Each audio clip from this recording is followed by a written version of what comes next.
Welcome back, ladies and gentlemen. Another episode of our Lunchtime Lock series. We have a big slate tonight. We have Thursday night football, NBA games, bowl games, and college basketball.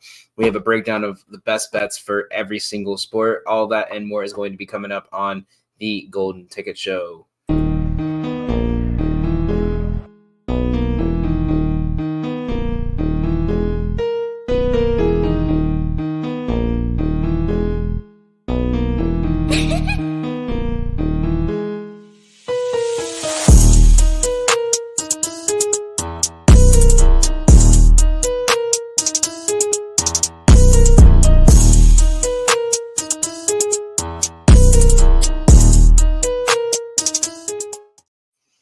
Welcome back, ladies and gentlemen. We have another great slate for you guys today. A little bit iffy on our day yesterday.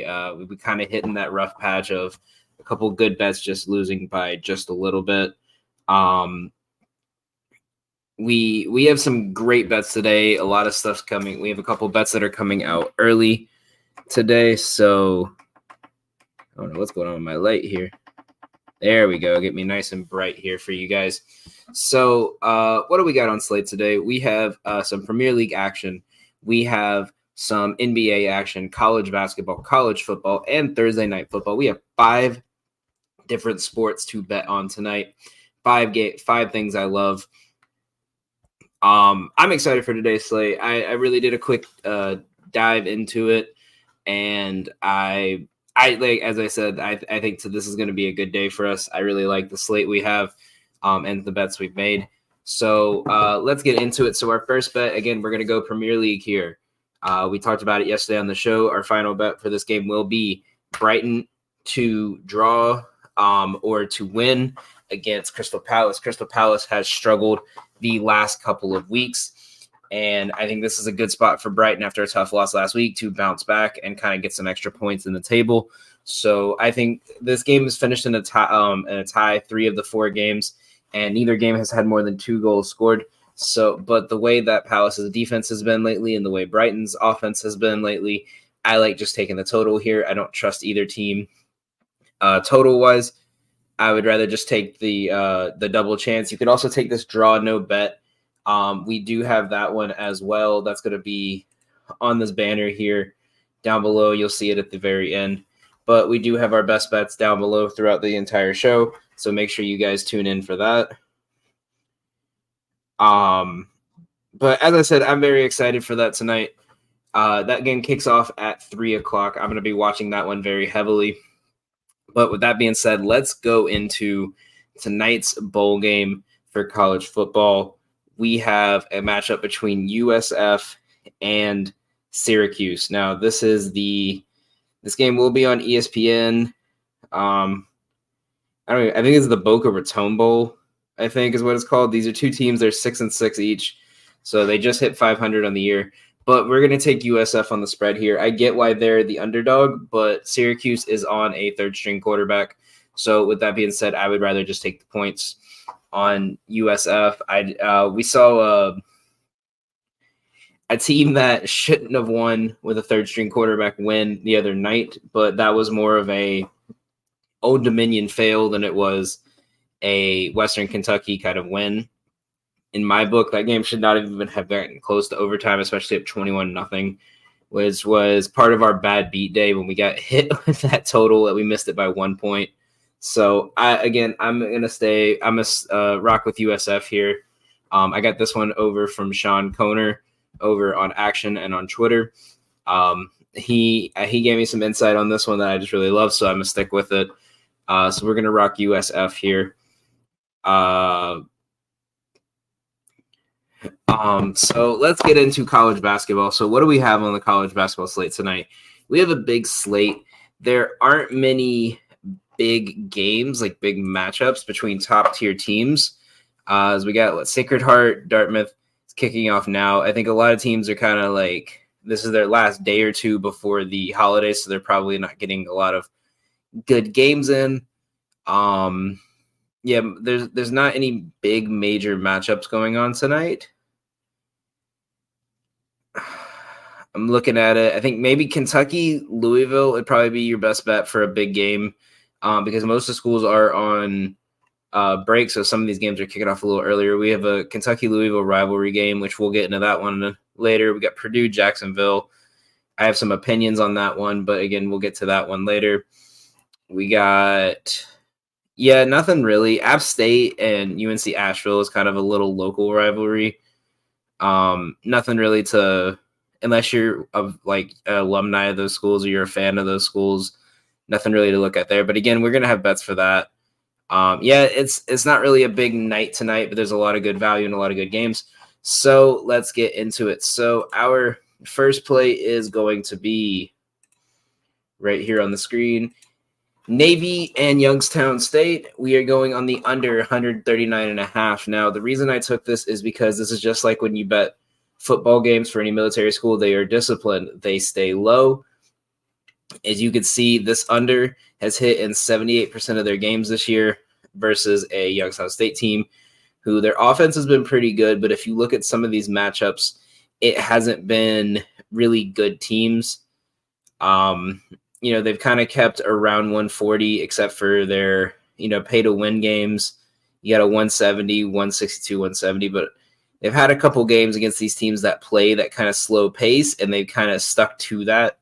As you can see, they average just about 70 points a game. Outside of these two games, they haven't scored more than 75, twice this year. So this is a team that they kind of feed off of. They kind of feed off of the how the other team plays. So when they have teams that are just defensively disciplined, they kind of their shooting kind of slumps. So I really like the under here. We're going to take the 139.5. That'll be play number 1 today. Play number 2 is going to be on the Temple, Nevada game that kicks off at 3. I'm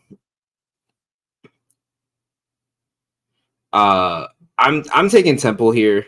There's no other reason why I wouldn't. I don't know how I feel about this Nevada team, and I'll tell you why in a second. Sorry, just getting these last little bets out and posting it all on Twitter for you guys so you guys can get our full card a bit earlier today.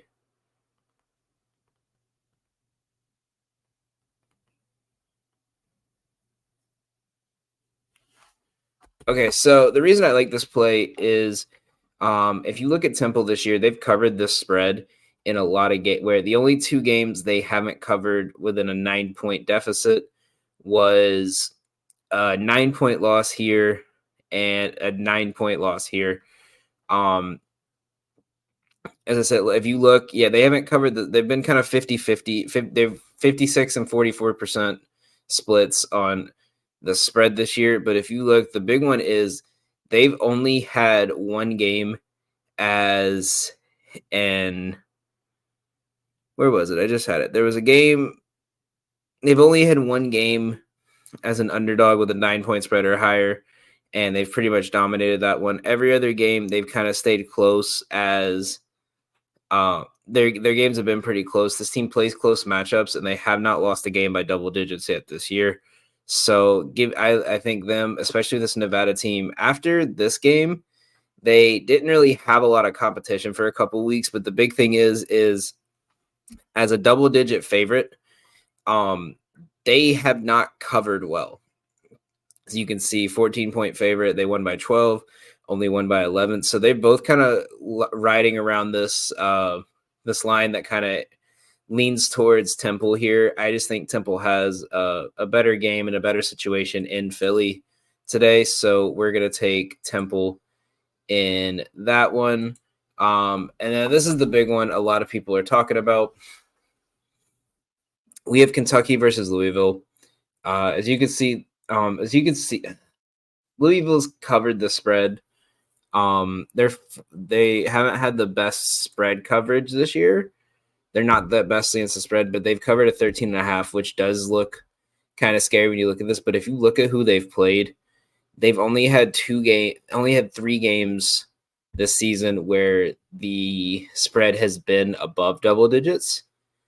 And you can see a 7-point loss to Virginia Tech, which is big, a 17 or only a 1-point loss to Texas, which was a huge game in the beginning of the season, and a 20-point win as a 17-point favorite over Coppin State versus a Kentucky team that's coming off a big win as an underdog versus UNC. They beat Penn by 15 on a 13-point spread. But this is a very scary Kentucky team to see. This, and you can't really call any home advantage here because they're so close to each other. I think this is a very scary Kentucky team for Louisville to be facing the way they're playing right now, and as they've been struggling against the spread. We're going to take Kentucky here. The logic behind this is just that Kentucky has been very good this year, and Louisville has just been an iffy team, and I don't know what we're going to see from them going into the next couple of games. So we have 2 more plays here. This is my big one.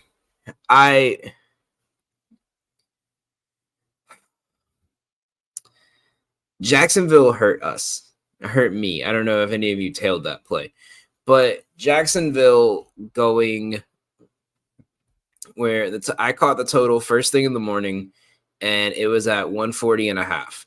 And I saw as game time started, it dropped down to 138.5, and I didn't get the chance to catch it because we had the show when the line dropped. So I didn't get a chance to hit it. So I thought, 138 is not that much of a difference. This is 2 high-scoring teams. I think they're going to go over. That game had no shot of going over going into halftime. It had a 3% chance of going over. They pulled all the way back and made the game to 75-65 with 17 seconds left. And so all you need there is a shot from either team. You need a foul. They dribbled the clock out after basically a travel call.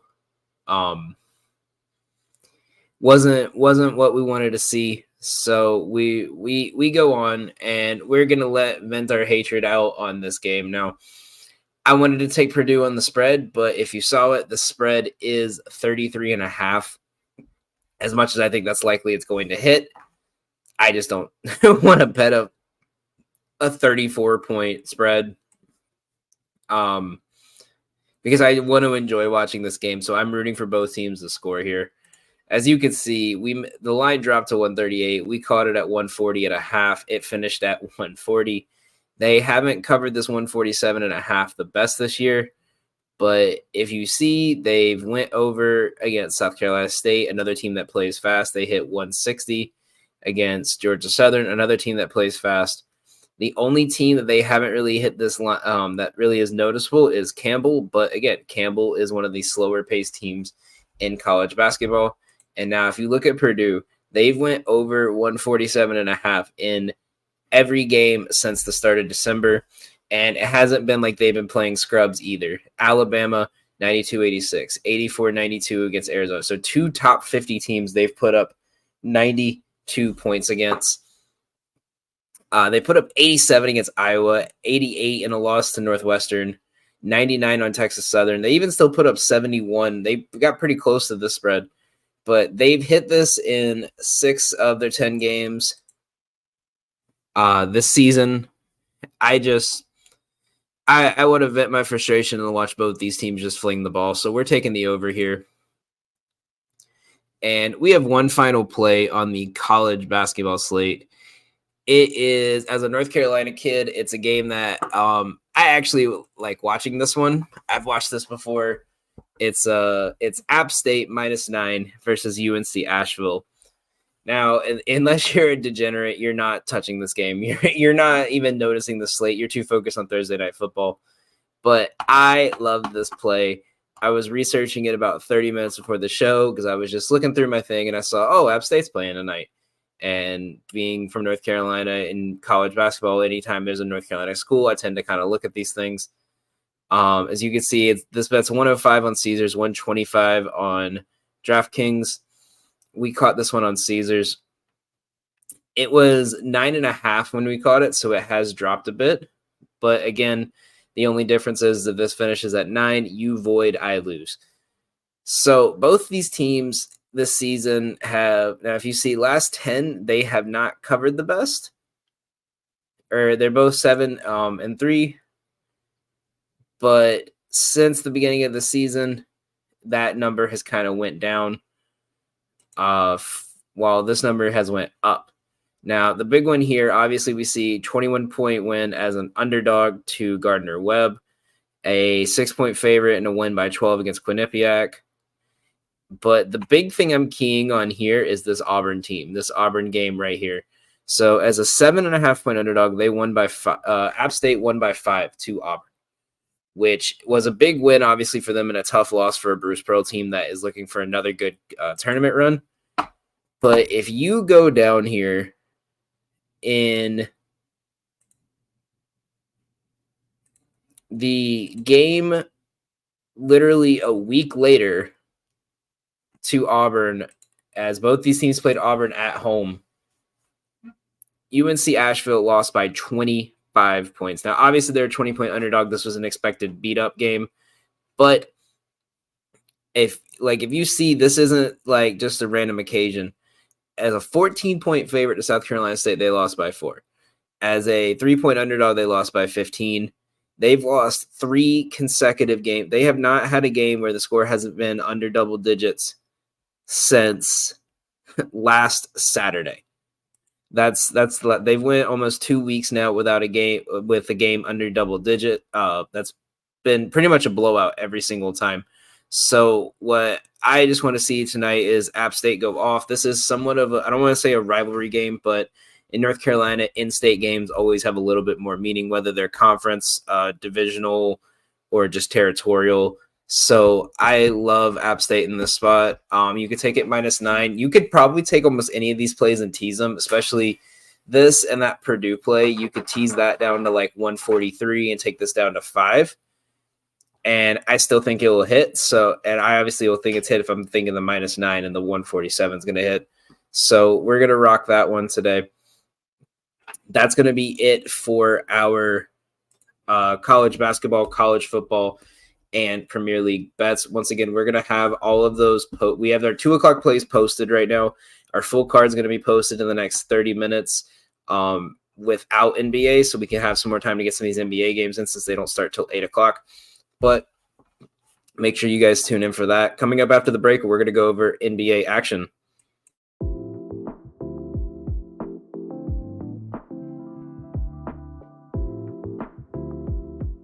My name's Ryan Allison. I've spent over a decade immersed in the art of tattooing.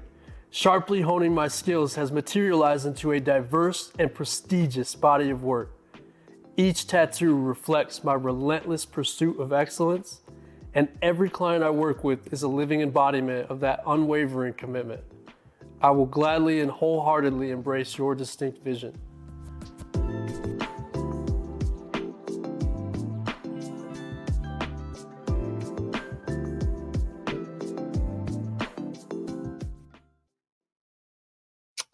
Alrighty, so let's break into some NBA action. We only have 3 bets right now. We might have some more going. We're in a weird spot with NBA now. There's a lot of excitement, obviously, around Ja, but we're in this weird spot where with the best way to explain it is just simply, as we see, thank you, Deej. I needed that one. So if you're not aware, we talked about it on one of our shows before. Every time DJ's gotten mad because I've lost a bet that he's placed, he'll always like tweet out a hashtag of Fade Dan. And every time he's tweeted that hashtag out, the next day I went crazy. I think one day he said he was gonna fade me, and I hit a plus like 2,000 parlay. So we're gonna hope that's a good sign for today. But NBA is in a weird spot where we're getting a couple games here, we're getting a couple games there. But as we're going closer towards the Christmas game and the whole slate for that, there's going to be a lot of like 3-4 game slates. Maybe there's 5 or 6, but it's not going to be the best matchups because they don't want any focus away from between bowl season, and they want more focus on the Christmas Day game, so they're not going to put a lot. We're going to see a lot on Christmas Eve, and make sure you guys tune in on Saturday because we will have we might not have a show, but we're going to either have a video or an article posted to go over the Christmas Day and Christmas Eve slate for you guys, since I'll be out with some family at the time. So, but let's get into what we got so far here. We are on to our first play of the day, which is the Clips and the Thunder 235.5. Now, I'm watching this game hard. I am a diehard Thunder fan. The team that got me into the NBA was the Thunder. And I think this is going to be a great game because not only are we going to have Paul George going against the guy he was they traded for to send Paul George to LA, but we're also getting Harden. We're also getting Westbrook. So we're getting three former OKC players that I'm pretty sure only one's going to get an actual ovation.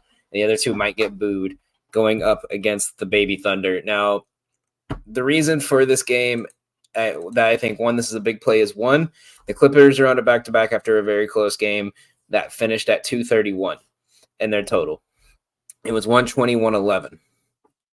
The Thunder, as fast and as quick as they play and as young as this team is compared to the Clippers, they're going to run the ball. They're going to dictate the pace tonight, and they're going to push hard. Now, obviously, as you can see here, the last 10 games, while they've been on this eight win streak game, plus their 2 losses to the Warriors and the Nuggets, they have not went over the best. But we might not see Paul George again tonight. If we do, I think he'll be on some sort of a minutes restriction, knowing that they have another day or two off over the next couple of days. We are going to see Kawhi a little bit tired, so he's probably going to get a little bit less minutes. And we're going to see a little bit more of Westbrook, Harden, and Mann getting more pace and more play. And with them dictating the pace, it's going to lead to a lot of movement and a lot of action. So I love this play because of that. Not only to mention, on the road, the Clippers, their defensive efficiency has decreased over their last between this year and last year, even with Kawhi in, while their offensive efficiency has actually kind of went up. So whether it's just the teams they've played so far with playing on the road against Indiana, Dallas teams, and Utah in their last 10 with teams who just don't have a lot of defense. As you can see, in their last 10 games, they've played 4 of them on the road.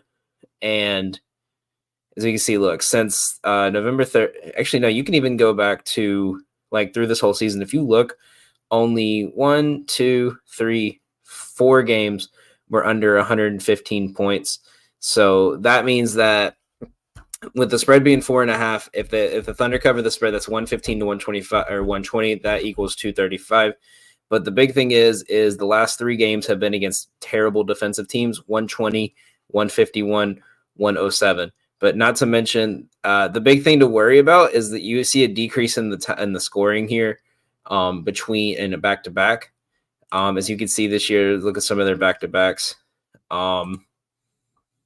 As we can see in the last couple weeks, they haven't had many. That's one good thing about the NBA this year is it kind of kept back-to-backs away. But 125, 114, 99, and yeah, they've only had 3 back-to-backs, so they've only scored this once. But they're going against a Thunder team whose defensive efficiency is terrible at home. They give up closer to 110 points per game at home.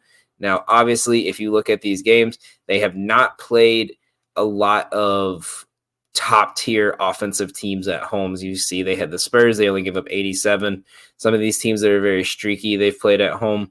But if you notice in their last couple of games, outside of this Memphis one, you have a 136 to Golden State, a 120, a 127 to Philly in their last. So 3 of their games they've given up over 120 points in their last 5, which is going to keep them from getting blown out. They're going to have to keep pace with that, and that'll definitely put you over. So I love the over here. I think this is going to be a big game for both teams, and so that's one I'm rocking with. Our next one here, Shooter Boy comes to the show for the first time. Now, I did not want to bet on Morant this early. I wanted to see what he was going to do. Obviously, we put a little parlay together. If you're on our picket, page. We had that posted there, so make sure you guys follow us there. You go to when you download Pickett, use the code FreeThrow6100. And you get I believe you and I both get a random cash deposit that could be anywhere from $3 to $50 from Pickett for using the app. But let's look at this season. So obviously his one game this year, he hit this. That was a given. He scored 34. He had 8 assists. He had a great game. We can't even lie about that. But and obviously, like these stats, when you see these insights, don't mean anything right now because he's only played one game. So every year is different. It's like if you look at like a pitcher and it says, oh, this pitcher has struck out has not hit his strikeout line in 6 consecutive games, and you look like, okay, well, last year he was a relief pitcher, so he wasn't striking out 5 to 6 players a game because he's only pitching an inning. So here's the big thing I'm looking at. So obviously, look, they give up and you can see right here, the Pacers give up the second most points in the league. They're in the top 10 in rebounding and top half of the league in assists given up, which means they're giving up a lot of ISO plays. But here's the thing. The point guard numbers are kind of teetering towards the under here, but Morant has kind of increased his team's offensive efficiency, and you have a team that has a bunch of spot up shooters that I think even Memphis was aware they weren't going to start the season strong because this team is built around Ja's drive and kick ability with everyone else, and having everyone else be spot up shooters and pick and roll guys around him. So obviously when you have a bunch of those guys and they're not used to creating their own shot, it's going to be a bit of a struggle. But with him in, I think this is a lock. I think the way they play with him in is even better. As you can see, everyone started shooting better. So we're locking this one in. Another one I'm leaning, I do want to just show you guys, if you could find a better line on another app, then, obviously I would take it. I'm going to see if I can find one on action for us real fast. But I kind of like this line. I'm not the biggest Jaren Jackson fan with his points because he has been very iffy this year. Every book has him at 122 at 22.5. So I would just, take it there. But there's a reason why I like this play. So if you look head to head, he got 28 his last game against Memphis last year. So obviously that's last year. With Morant, he scored 24. But there's a secret, I don't want to say a secret sauce, but there's something a lot of people have noticed about the Pacers lately, especially something that I'm looking at. As the Pacers have kind of dropped down to like the 8 in the West. But since the in-season tournament finals, big men have been kind of having their way down low with this team. As you can see, like against the Hornets, Terry Rozier Miller had 21 and 25, and they weren't shooting a lot of threes. They had more inside shots than outside. I'm gonna take a look at their schedule and just read these off to you guys. When they played the Clippers, you have 28 points from Kawhi, 27 from Paul George, and Harden hit 8 threes. But big one that I noticed is Zubac had 18 and 16. So, and then you even go to the Timberwolves. The Timberwolves with Anthony Edwards dropped 37, Cat dropped 40. You even have when their loss to the Wizards, Kuzma dropped 31, and Daniel Gafford even had 9 and 10. And then you even look at that Bucks game, Giannis has 64 points down low. You can even argue the Pistons. Asur Thompson had his career high. He had 20 points, while Bogdanovich had 17. Stewart had 13, and Stewart's not really a scorer. So big men have been when the ball is focused on getting the ball in their hands, at least more than just on occasional pick and pop, like Cat, like Kuzma, like Anthony Davis when he dropped 40, Giannis. They can kind of cook this team. So as you can see, when he's playing the center, they give up the 5th most points to centers. When he's at power forward, they give up the most points to power forwards. Obviously, some of that comes from Giannis dropping 64 and kind of kicking that number a little bit higher. But lately, with the way Biyombo's been playing, Jaren Jackson has got moved to the 4 position. So I'm looking for him to go off again. They've kind of rotating Biyombo and Tillman based on matchup, but I'm really looking forward to him going off. If you don't take 22, I would take like maybe an alternate, use it for like a same game parlay, add it with something else, like maybe take like a 15 and add it with like Ja 20, or you could even take like their money line or something else with it. But that's a lean where we might not take this one. But I just wanted to bring this one up to you guys to kind of visualize, because this is something I was really looking at. And it goes well with my theory, because over 20 or more points since the in-season tournament. Let's see here. They've given up to power forwards.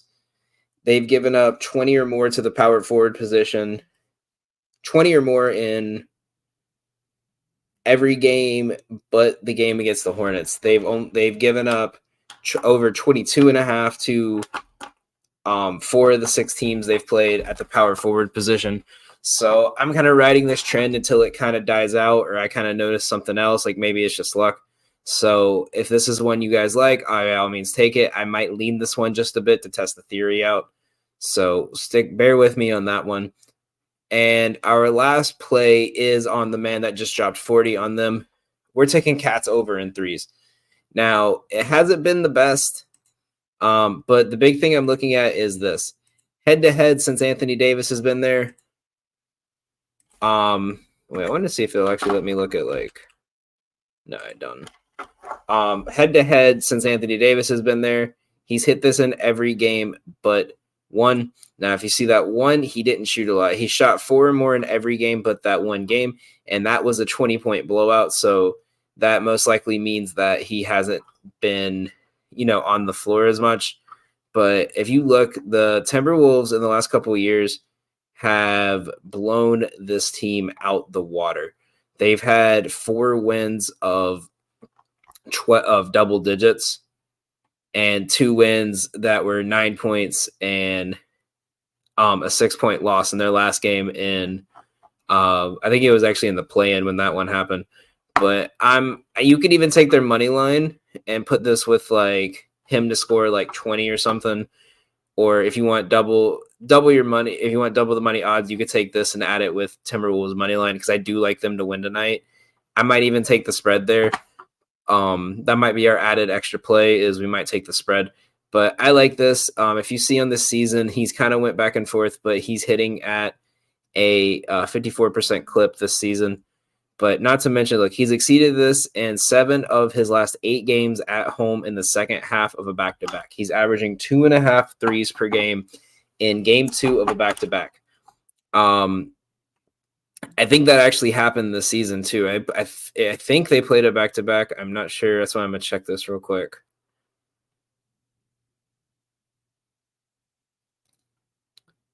No, they haven't. But as you can see, he's hit at least 1 3 in every game, but this game against Phoenix, that was a blowout. That one was a back-to-back. But that one was also on the road. As you can see this season, look, 10 threes he's averaging about 4.5 threes a game. He's playing about 30 minutes. But I like to look at this. They're giving up to power forwards about 3.3 threes per game. And let's say Gobert's out and they drop him to the center. They're still giving up the 5th most threes to big men, whether it's power forwards, centers. They're, other than point guards and shooting guards, they're giving up 14 threes per game. There's not a lot of guys that shoot threes on this team at that kind of a clip, so we're gonna rock with him there. But real quick, I'm gonna look at this. The spread, it was 4.5 this morning. I think if you look head to head, in their last 4 head-to-head, this is hit in 3 of the 4. As we said before, you have a 9-point win last year, an 8-point win. And now some of these in the last couple of years, Cat wasn't playing. Because if you remember, he was out the first couple months of the year. They lost by 12 in this one, and they lost by 8. But I really think this is one they win. I think you could take them straight up here. In this scenario, I think I honestly would. I would take them straight up, and then you could probably add it with, like, let me see if I can. I want to see the injury report because I think Giannis is a game time decision. That's why I stayed away from this game. But you could find like a college bet that's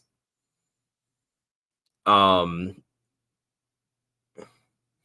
let me find one better.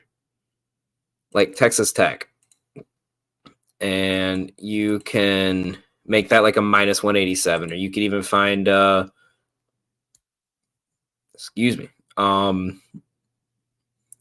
like Coastal Carolina or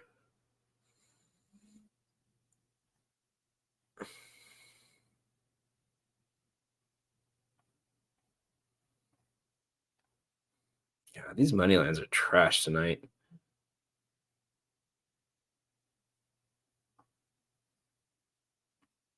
Or like Bradley, I like in that. I mean, that's obvious win. Or South Alabama. Like, look, you could add these two, make it minus 185, or even add that other one. You could add a couple like little minus thousands to kick this down into those kind of numbers.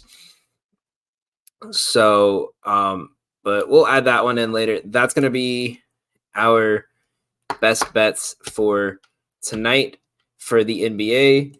Make sure you guys stick around. We're going to head to break, and then we're going to do a quick recap of our 3 best bets that I love, and some anytime touchdowns for tonight's Thursday night football matchup. And then we're also going to go over a couple plays I've put in for an extra couple plays I've put in for Saturday and Sunday in the NFL. So stay tuned.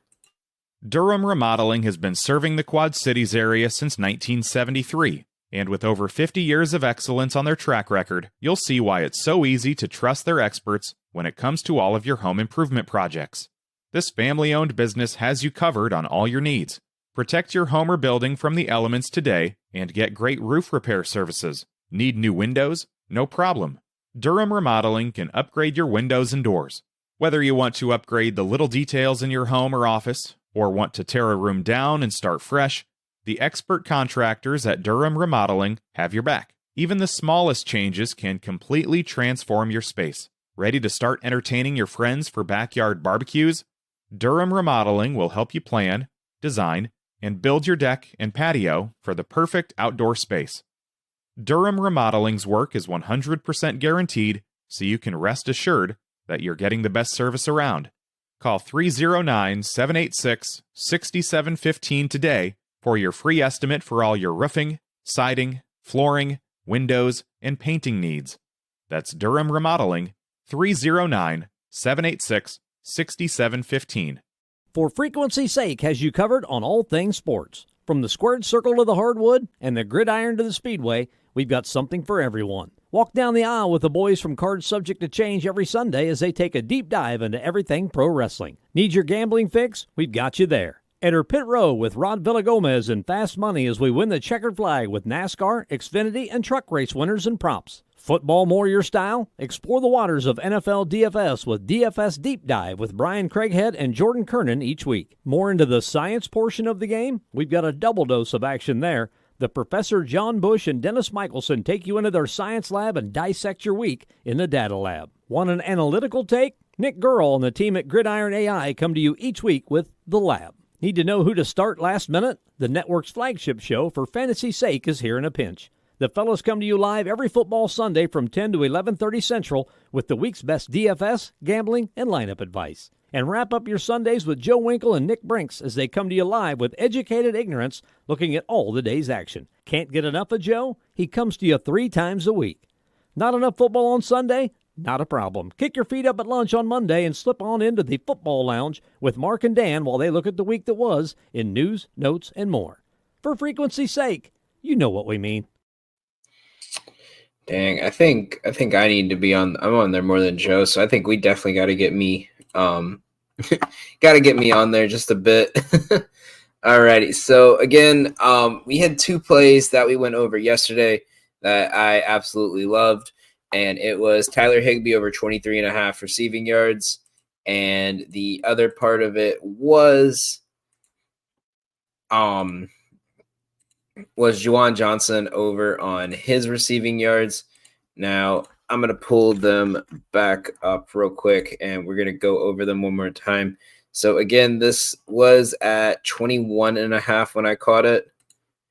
I don't even know what it's at right now. I'm about to pull that up. Maybe it's changed a bit. No, it's actually went down. Did I take it at 21? I did. Good God, you can get it at 19 now. I would just do that. So we're going to share the screen over here for you guys. 19.5. Obviously that's what the news that Shaheed and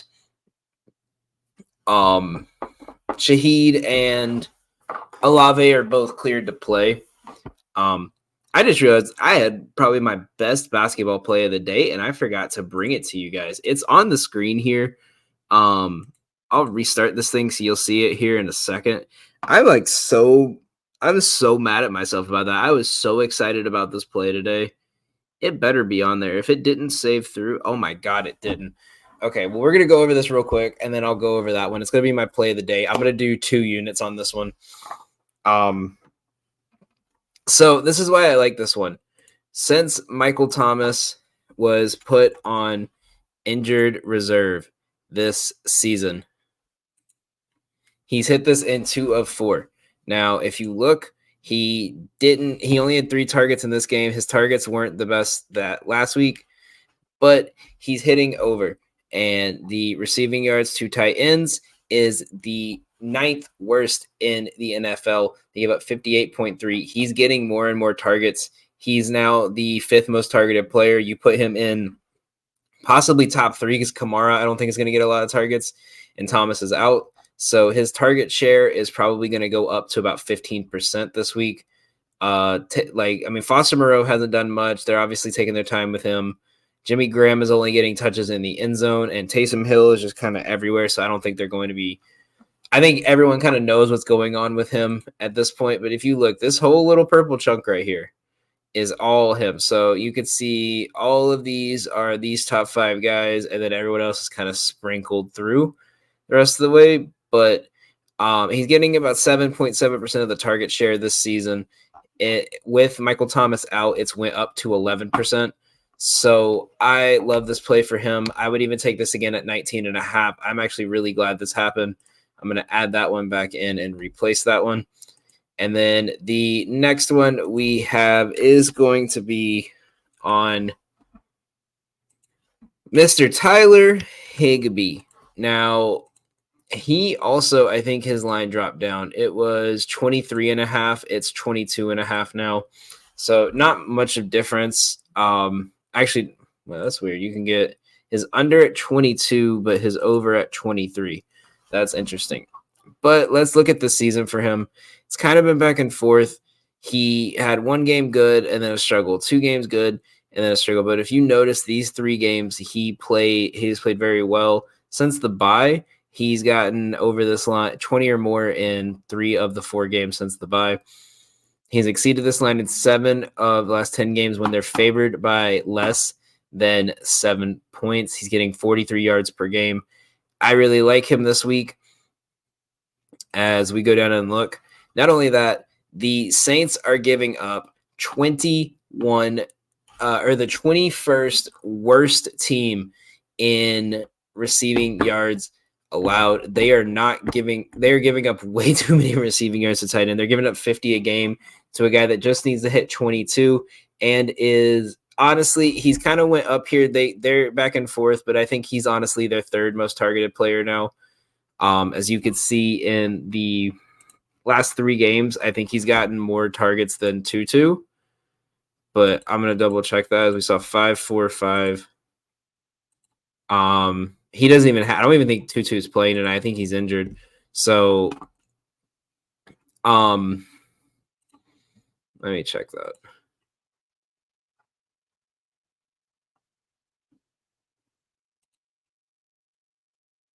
No, it doesn't say he's injured. Just we can't find a line for him because he's not getting as many touches. He's getting most of his touches in the first couple of weeks. So, but I love Higbee here in this one. And the last one we're going to do isn't even on. I don't have anything on Outlier to justify why I'm taking it. It's just what I like here. I'm fading the Saints. I'm fading Who Dat Nation. I caught the spread at 3.5. It is kicked back up to 5.5. So I think a lot of people are kind of kicking into this now too. I think a lot of people are focusing on this now. And I think a lot of the money is kind of reacting to the money now. So I would take this up to, I think I would take this at the most at where it's at now. If it goes up to 6.5 and it's a touchdown, I would just stay away. But I love the 5.5 here. So those are our 3 NFL plays tonight. We have Higbee over on his receiving yards. We have Juwan Johnson over on his receiving yards. And we're doing a tight end only special today. And then we're going to take the minus 3.5. I would take it at where it's at now, minus 5.5 on the Rams. Now, let me go back to the NBA for my absolute favorite play. Now, I caught this morning at plus 110. It is now minus 134. This is the first time all season that this team has been a favorite. Ladies and gentlemen, we're taking the Pistons money line. Now, why would you think I'm so stupid to trust Cade Cunningham with beating this Jazz team? Simple as this. Marketed is out. Yerda 7 is out. Clarkson is out. George is out. Talon Horton Tucker is out. It is Colin Sexton and Kelly Olynyk. That is it. And the fact that this line was plus 1.5 in favor of the Jazz, and now it's a 3-point spread towards the Pistons. The Pistons are now favored by 3 points. Yes, we can see here. They have not won a game they have not won a game since October 28th. They have went almost 2 consecutive months without a win. But this Cleveland team is playing on a back-to-back. And as you can see, on the road, they have only won 2 games this year. They are 2-13 on the road. The only team worse than them on the road right now is the team they're playing. But the biggest thing is this now. As an underdog, they are 8-25 in their last 33 games as an underdog. They are 1 and since they are 2-13 as a as a road team. Not only that, as you can see here, this season, as a road underdog, they've covered the spread 4 times, but they've only been able to cover a 2-point spread in their 2 games they've won. The spreads they've covered, 11.5, they covered at 11 points. 5.5, they won by 6. 5.5, they won. 8.5, they lost by 8. They are getting sweaty covers. They're staying close. With the only real detriment to this team right now being Jalen Duren and Killian Hayes, who has an illness and is a little bit questionable, but he's probable to play. I'm going to take the Pistons tonight. If they don't win, I'm betting money on the Pistons every single night until they win a game. This is their spot. This is where they end the losing streak. We're all going to be celebrating at the end of the night about the Detroit Pistons taking out the Utah Jazz to end this streak and go down forever in infamy as one of the worst stretches of basketball in NBA history. Give me the Pistons money line at plus money tonight. It's minus 134. You got to take it at this point. I think the more you take it, the more it's going to kick this up and it's going to get a higher spread. So take this now if you can. That is our full card tonight. Thank you everyone for watching.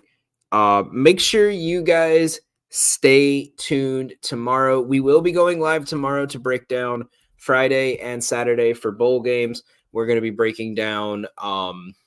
We might do some NBA action, but I think we're going to focus mainly on. I think we might take a pause on college basketball tomorrow, and we'll do a couple NBA bets. We'll do college football for bowl game, and we're going to do. The NFL games for Saturday. But make sure you guys stay tuned because we have a special surprise for you later that night with me and Mr. Joe Winkle at Educated Ignorance, and we are going to be breaking down some games for you guys for Christmas Day. Once again, thank you all for watching. Thank you all for tuning in. I hope everyone's bets hits, and let's go Pistons.